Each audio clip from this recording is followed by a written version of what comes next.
Hello class, so this is the video that will help you complete this exercise as part of your problem set, and I'm going to go through some detailed instructions on both what's happening on the population level, but also what's the best way to go about finishing this exercise with the different functions that are in Excel. So I encourage you to play this video as you work through this spreadsheet on your own. And if you have any questions, then the video should address those, and if not, then you can ask for help. So let's get started. The first one that you're going to be working on is this gray squirrel exercise. And you'll have some directions here as well that you can access. The directions don't give specific step-by-step instructions. They're meant just to mostly show you which cells need to have calculations done on them. So refer back to that though so that you make sure you don't miss anything. You can check those off when you've completed them. So let's look at our spreadsheet. Now we've got some highlighting going on here. These again will show you which columns you need to have calculations completed for, that you'll be creating graphs here and here, and that you'll be doing some math here as well as in these columns over here. So make sure that those are all filled in when you're done. On the red deer spreadsheet, there are no helpful little equations that I've typed in, and there's also no highlighting. This is really going to be the one where you show that you've kind of learned the different steps that were introduced to you in the gray squirrel exercise. So let's get started with this gray squirrel exercise. We're going to start up here in cell D4. You can see that it's row 4, column D. And as indicated here, we're first going to do the population at year 0 divided by the population at year 0. So I'll press equals to start my equation, and I'll click the population at year 0 divided by the population at year 0. And as you can see from these other equations, we're going to be dividing by year 0 each time. And so I'm going to want this part of the equation to stay the same. So I'm going to put a number sign on both the C and the 4. I actually only really need it on the 4 since I'm just indicating that I want it to stay on row 4. But I'll press enter now, and then what this will allow me to do is then get to the bottom right corner of this box. It turns into a black arrow, as you can see, and then I hold my cursor down and I drag this to the bottom, and it fills in all those and it does the calculating for me. And so we'll just double check to make sure that it entered the right equation there. So we've got our year 1 divided by our year 0, so that's correct, and that's correct. So each of these looks good. So now I can move on to my the deaths. So I want my population at year 0 minus the population at year 1.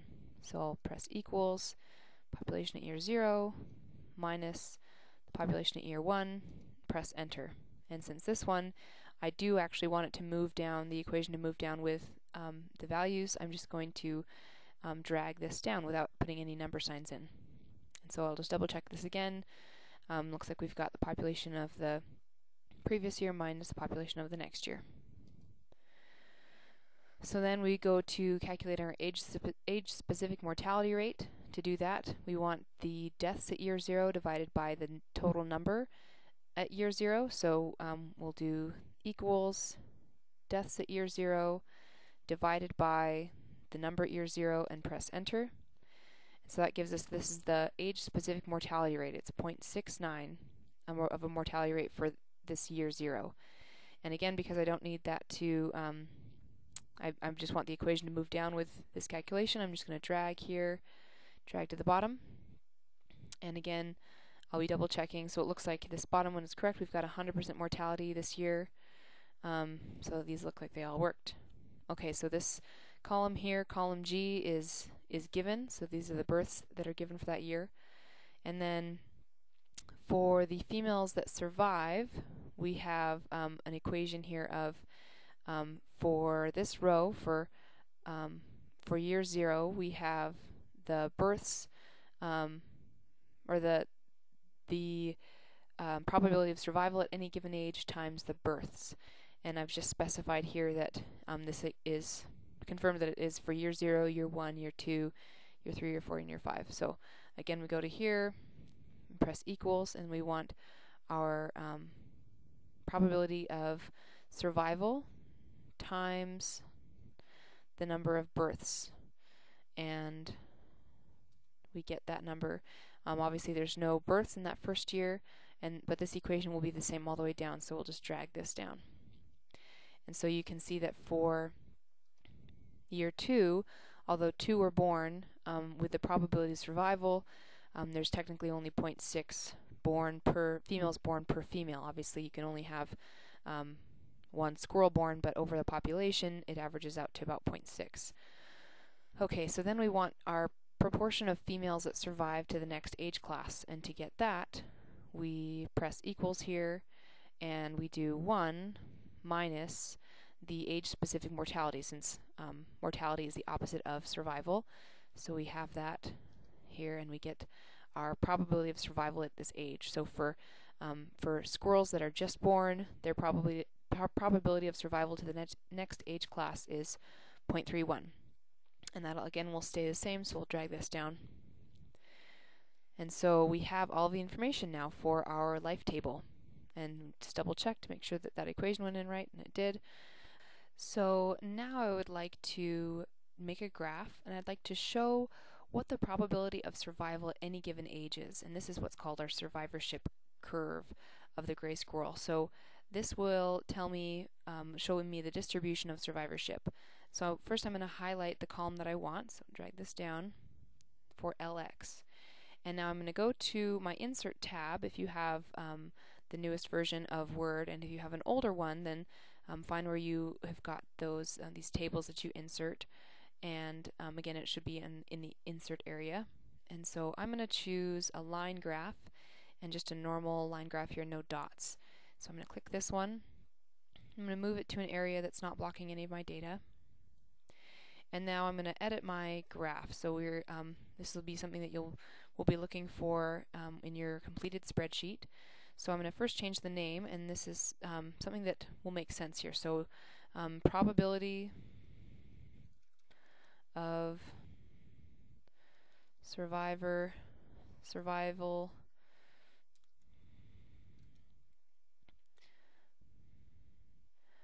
of the, let's say for the gray squirrel.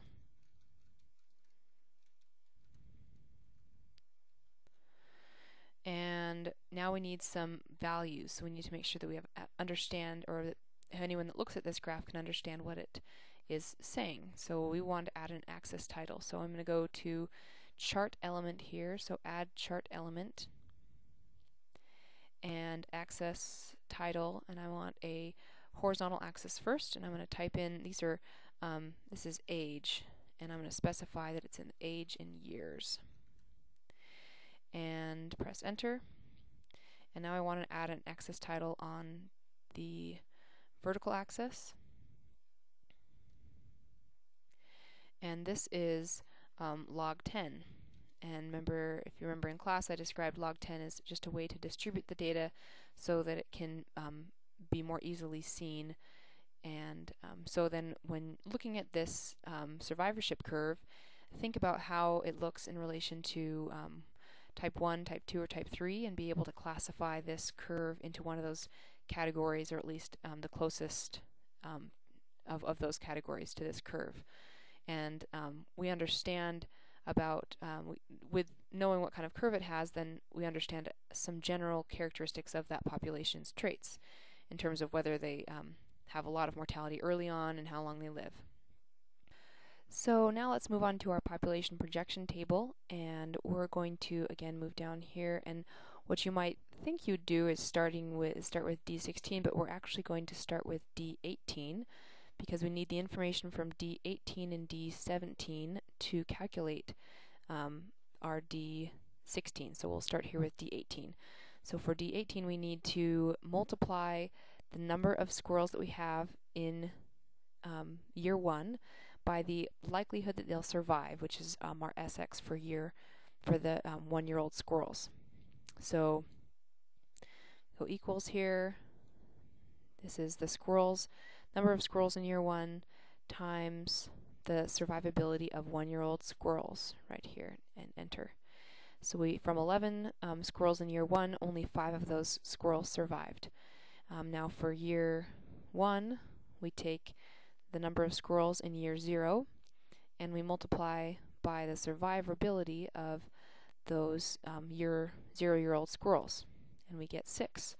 So of the 18 and 11 squirrels, now that we only have 6 and 5. So in order to calculate the number of new squirrels that are going to be entering the population, we need to understand how many babies these females are going to have. These are all female squirrels. We need to understand how many female babies they will have. And we get that information by looking up here at our birth rate table. So first we're going to look at our equation here. And so we have the number for 1 for year-old squirrels times the birth rate for year-old squirrels, and then second-year-old squirrels times the birth rate for second-year squirrels. So I'm going to delete this and press equals. And so first I want my, I'm going to put a parentheses in, and so this is the number of squirrels for year 2 times the number of babies that they have. And I've mixed that up, but it's fine to have, doesn't matter the order here. And then we're going to do plus the number of 1-year-old squirrels times how many babies a 1-year-old squirrel has. And it only has 2 babies. And so this information will give us, this is how many brand new squirrels were born this year to these 2 groups of squirrels, ages 1 and 2. So what we need to do next is we're going to think about what we can do to make our life easier here in terms of dragging these equations across. So I know that the information in birth rate's not going to change. I want that to stay the same. And so I want this, I want it to stay on column G. And so I'm going to put a number sign right here in front of G and right here in front of G. Press enter. And for this, the same for here. I do want this number to move over as I drag it, but I don't want this survivorship number to move over, so I'm going to put a number sign there. Press enter, and a number sign here, and press enter. Okay, so now what I can do is I can just drag this over this direction. Now this information isn't complete because I have yet to calculate here. So but what I might do is save myself a little bit of time and drag this down here. And I might have to adjust the equation a little bit, make sure that it's on year 3. So this is the number of squirrels in year 2, and actually it moved down just like I needed it to as well. So that worked out okay. We'll double check that. Yep. So that worked well, and now I need to make sure that I add year 3 here. So I'm going to do plus parentheses, and so I want the number of squirrels in year 3, there's only 3 of them, times the number of babies that they have, and then close my parentheses. So now again I have the number of squirrels born this year and each age class, and so you can see how much population we have. So again, I'm going to highlight all these columns, and I'm going to, oh actually I didn't, oh yep, the number sign is there, so we're good. So I'm going to take this, drag it across,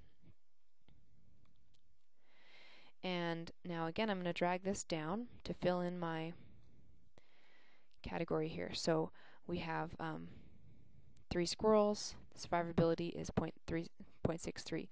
Now what you might see here is you have a dip down and then an increase. What's important to remember is that this group of squirrels is referencing, so from 3 squirrels at year 2, now there are 2 at year 3, as opposed to 3 at year 2 and 1 at year 3. So we're not comparing these 2 numbers, we're looking more at what was last year and what is this year. Okay, so now we will need to adjust this equation because we're missing our 4th year now. So we want to do plus parentheses number of 4th year squirrels times the birth rate for 4th years. Close parentheses. Now I'm seeing something here. I'm seeing that I'm missing the number 4 there. So I think I might have my equation didn't move over properly. So I need to adjust this to 4, and I need to make sure that I'm putting my dollar signs in there, which I failed to do last time. So dollar sign, and enter. So now those should carry over better. Alright, so then we'll do this one more time, this direction. And again, I'm going to drag this down. So now we see that 0 are surviving. Of the 2 squirrels from year 3, none of them are alive in year 4. And now I need to add, just to cover my bases, I will add a multiplication factor here for year 5, even though they're all dead. So I want this times the number of babies that dead squirrels have, and oops, and I want to make sure that my number sign are in there, or my money sign, and close my parentheses and enter. Okay, so now that I have all of these filled up and all of my money signs are in place, then I can just highlight these columns and I can drag them across. Because I'm picky this way, I'm actually going to make sure that there's an underline under this one, only because then it keeps my line from disappearing as I drag it across. So I'll across to 10. So now we see that we have, this is the number of squirrels that we have, and although we've got something, so this moved over there, I need to make sure that that's moved over. So let's check our populations. So the H has got moved a little bit, which of course doesn't matter a whole lot, but we'll just make sure that it's fixed. So this should actually be G. And I'm just going to drag that all across again. Okay, so now everything should be all lined up. So at the end of 10 years, we have 200 squirrels in our population. Now I'd like to calculate the number of squirrels that we have for total in each of those years. So here's our equation. Our equation again is to press 0. We type in sum, and sum tells Excel that we're going to be adding some things. And then the parenthesis tells it that I'm ready to tell it what information I want. And I'm going to highlight this whole column here and press enter. So there's 29 squirrels in that first year. Now I just need to take and drag this across to continue that addition for each year. So we can see that here we have the sum for all these squirrels. So now I'd like to calculate my multiplication rate per year, and that, of course, as you know, is lambda. We can't calculate lambda for the year 0 since we need a previous year to calculate it, since it's the total current population divided by the total last year's population. So I'm going to take this cell and equals, and it's the current population divided by last year's population, and press enter. So we should get a number somewhere around 1 point something. 1.3 is a reasonable number. So I'm going to take that again and drag it across. And now I want my my R, my rate of increase in a percentage, so it's going to be something that's less than 1. And to get that, I'm going to do the natural log of lambda. So I'm going to press equals, and natural log is an equation in Excel, so you just type in ln. See, and it starts to recognize it there. And then I put my parentheses to tell it I'm ready to give you a number, and then click on lambda and press enter. I'm going to drag that across. So now we have all of our numbers calculated for R, but I'd like to make some adjustments here. I'd like to reduce the number of significant digits that I have, so I'm going to highlight those columns and just reduce those so that I only have 2 significant digits. Alright, so now that I've got this calculated and we have our whole table complete, we can now create another graph that shows the age distribution for these gray squirrels. So I'm going to highlight this row here at year 10, and I'm going to insert a column, a bar column, and this one's going to have a vertical axis. So I'm going to select this one here and move this over. And again, I'm going to edit the information on my chart. So this one is going to be age, distribution of the gray squirrel at year 10. And I need to add chart elements, so I need to add an axis title at the bottom. This is going to be the number of squirrels, and then the vertical axis is going to be the age in years. I should mention you can find a lot of different features to edit these tables by right-clicking on the table. Also, if you are working on a different version, then you could go to the University of Idaho Computer Labs and use the version there. Alright, so we have our graph created, and we can see that this is there's a lot of squirrels in the really young categories and not very many in the older categories. And so understanding what that age distribution looks like and what that means about the population is going to be important. So now we're going to move on to our logistic growth calculation for gray squirrels. So first I'm going to identify what my R is, which is just pressing equals here. It's going to equal the same value as in this cell. And you can see that it's taken a little bit of time to stabilize, but after several years now we have a stable R for that population. And so we're going to follow our directions here and press 1 minus our initial population divided by the carrying capacity, which is 200 in this example. And then we have, for here, we want to take an R times the information that we collected previously. And this one is going to be our natural log to the power of what we've calculated up here. And this last one is going to be our initial population times the natural log equation here. This tells us that in 1 year we've gone from a population of 90 to a population of 101, and that's with a carrying capacity of 200. So I'm pretty curious to see what our population would be if we didn't have this ceiling of 200 as a carrying capacity. And so I'm going to use my exponential equation here, which is the original population times e to the power of r. And this tells me that in 1 year, if we had exponential growth, we would have 111 squirrels. So you can see that this ceiling of 200 is already starting to influence the population growth of this squirrel population. Their resources are getting limited, less babies are born, so this is having somewhat of an impact on this population.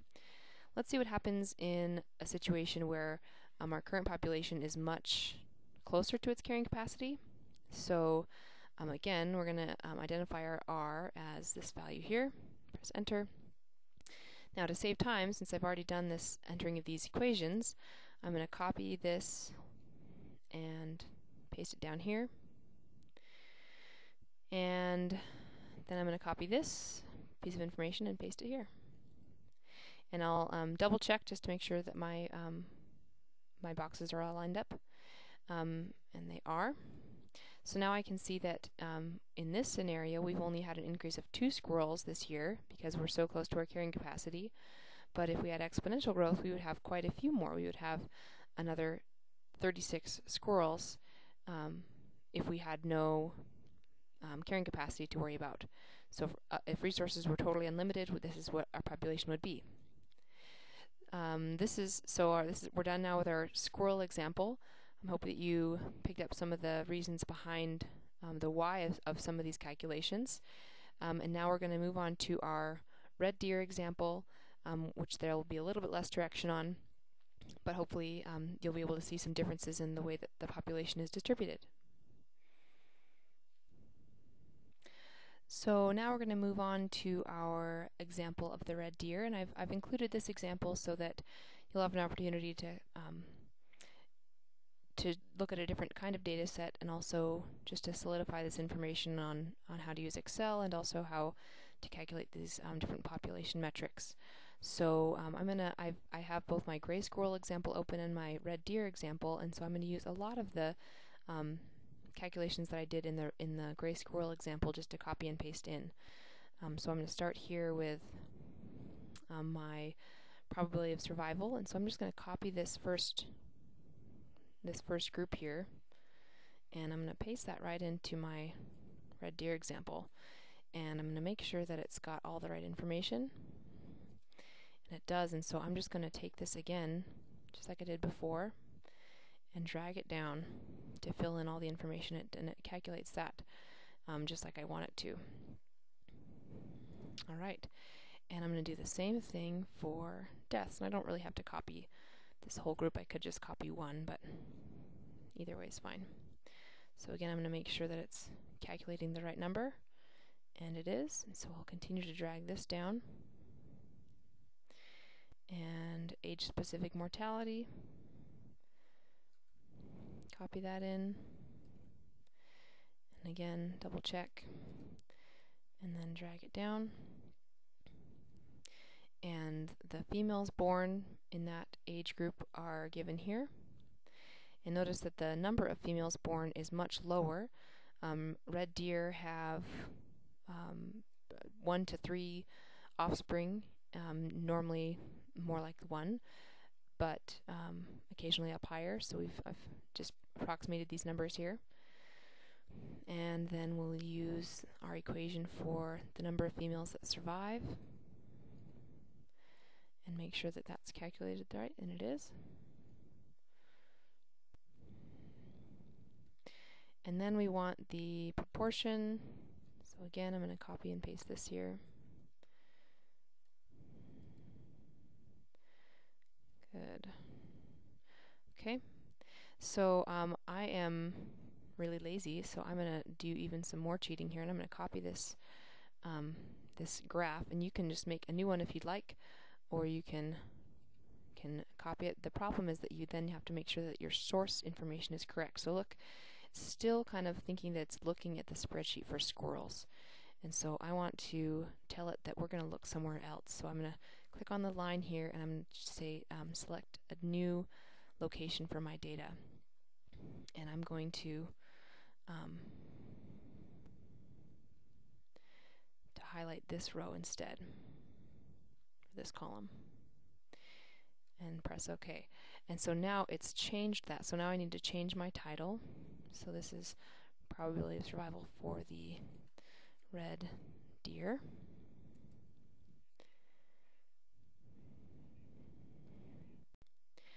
And now you can see we have a pretty different looking survivability curve. So let's just look at our gray squirrel here is tipped down a little bit more like a 3, and then our red deer's kind of peaked up here a little bit differently. And so those kind of tell you a little bit about the life history of each of these species. So now we're done there. So that didn't take very much time at all. So I'm again going to kind of tidy this up and put a line underneath there. Just helps you see where the data ends.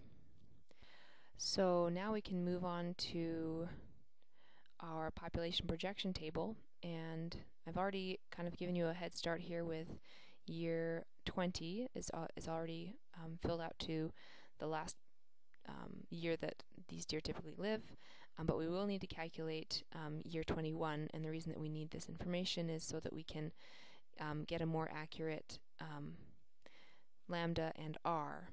And so what we'll do first is I am going to not copy and paste from my squirrel sheet here, because the values will be quite different in different places, and so I'm just going to press my equals. And if you remember that you want to know for this year 1 how many of the deer from year 0 survived, and to do that you need to multiply your number of deer by the likelihood that they will survive. And so if I move up here, the likelihood that this deer from year 0 will survive is here.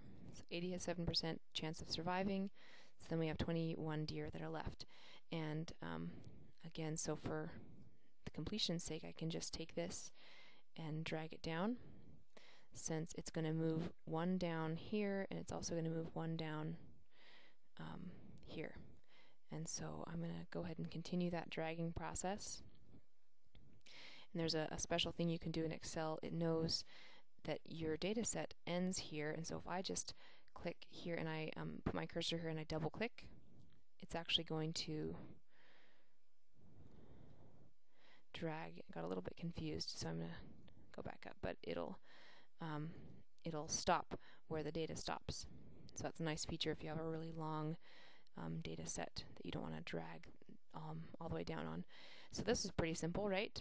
We've got all of our populations, but now we've got to figure out the number of births, and this will take a little bit of time to add all this information. And so what we could do to kind of save time in this process is, and make sure that we're not missing anything, is that we can calculate the number of births for each of these age classes right next to them. So I'm gonna see how many babies this group of deer has. So multiply it by the number of births here, which is 0.3. So red deer can have babies when they're about 16 months old. So some of them do, and some of them don't in the first year. And so we want this times the number of babies that that age group has, and that'll give us the number of offspring for that age group.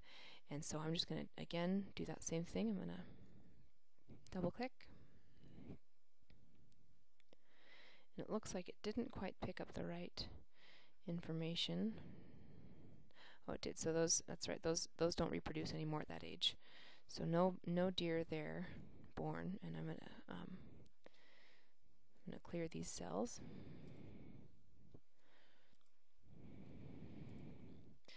Okay, so now for my number that are born this year, all I need to do is do a sum of this group of numbers.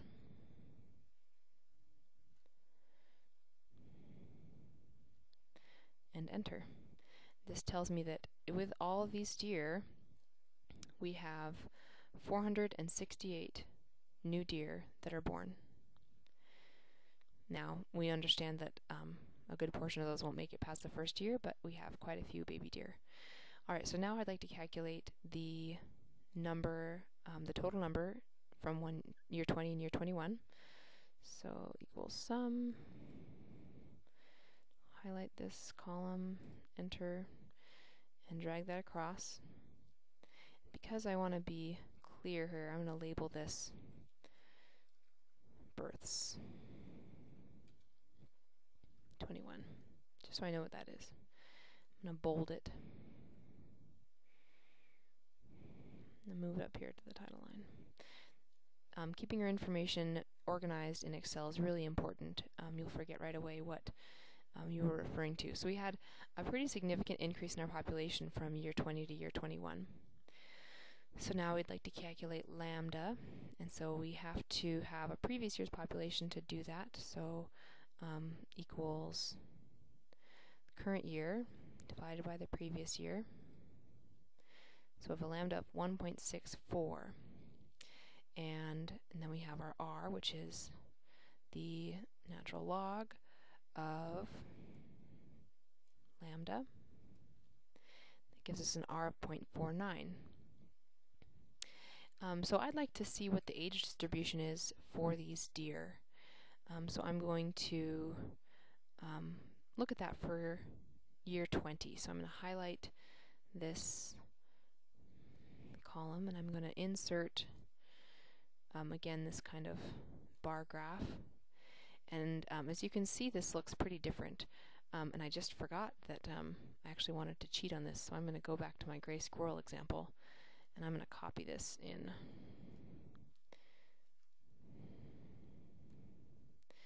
I'm going to paste it. And again here, I'm going to change my source. And I'm going to highlight this area. There we go. And change the name. Oops.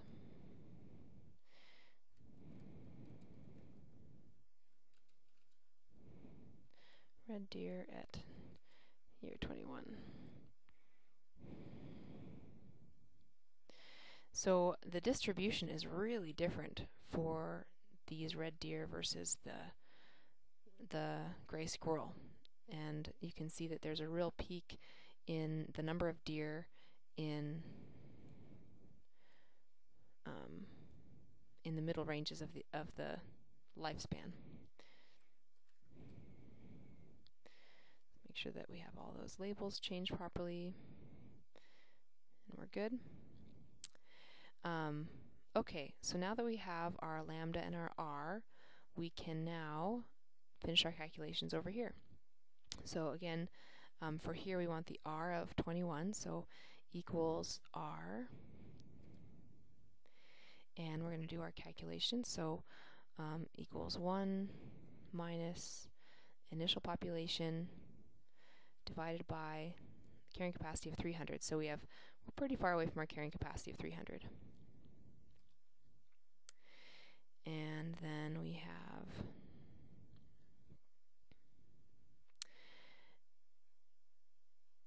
equals r times what we've calculated here.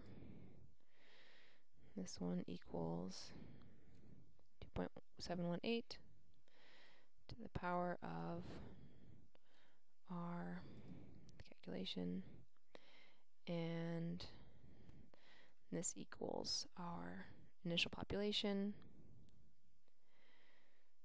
times our calculation for here.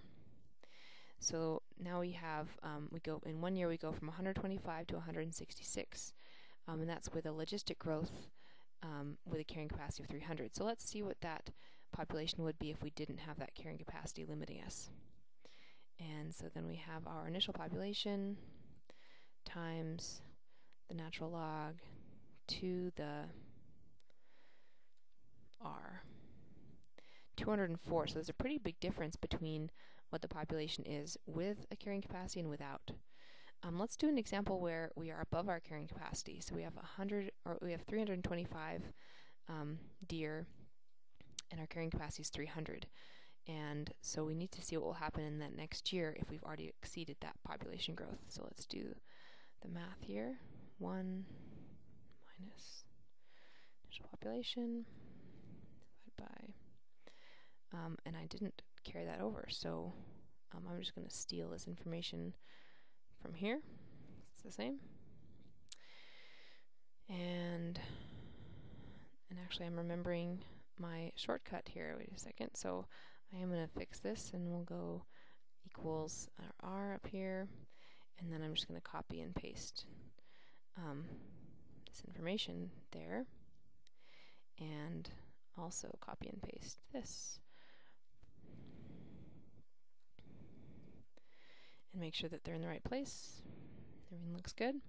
So our population goes down actually, so we're calculating growth, but because we've reached this now, carrying capacity isn't a firm ceiling. You'll just have some pretty unhealthy deer, and the reproduction rate will be really low in these areas that where you're close to your carrying capacity. But if you look at the exponential growth in this for these deer, we'd have a significant amount more deer if we had no carrying capacity in those areas. So this is now completed for the red deer. So you need to save both your gray squirrel exercise with your last name. So I'll just do that example here. So I'm gonna save it. I like to press I just press F12 and it goes directly to save as. It's my new best friend. I like that a lot. And so I'm gonna change this name to underscore Heward and save. And I'm going to save both the red squirrel and the gray squirrel and the red deer, and I'm going to then submit these onto bblearn, And then on BB Learn, you'll start an assessment, and the assessment will ask you some questions about, for example, what's the proportion of females that survive to the next age class from year 5 to year 6? And that answer would be 0.94. Now I've adjusted the numbers on this example that I've done here so that the numbers won't be the same that you're going to be receiving, but they'll be relatively similar. And you'll also be interpreting some of these graphs that you've made, as well as answering just some general questions that show that you understand the processes that are going on here. So I hope that this has been a useful exercise, both to learn about the functions in Excel and also to understand better about how populations grow and what they look like when they're graphed. Please let us know if you have any questions, and have a fantastic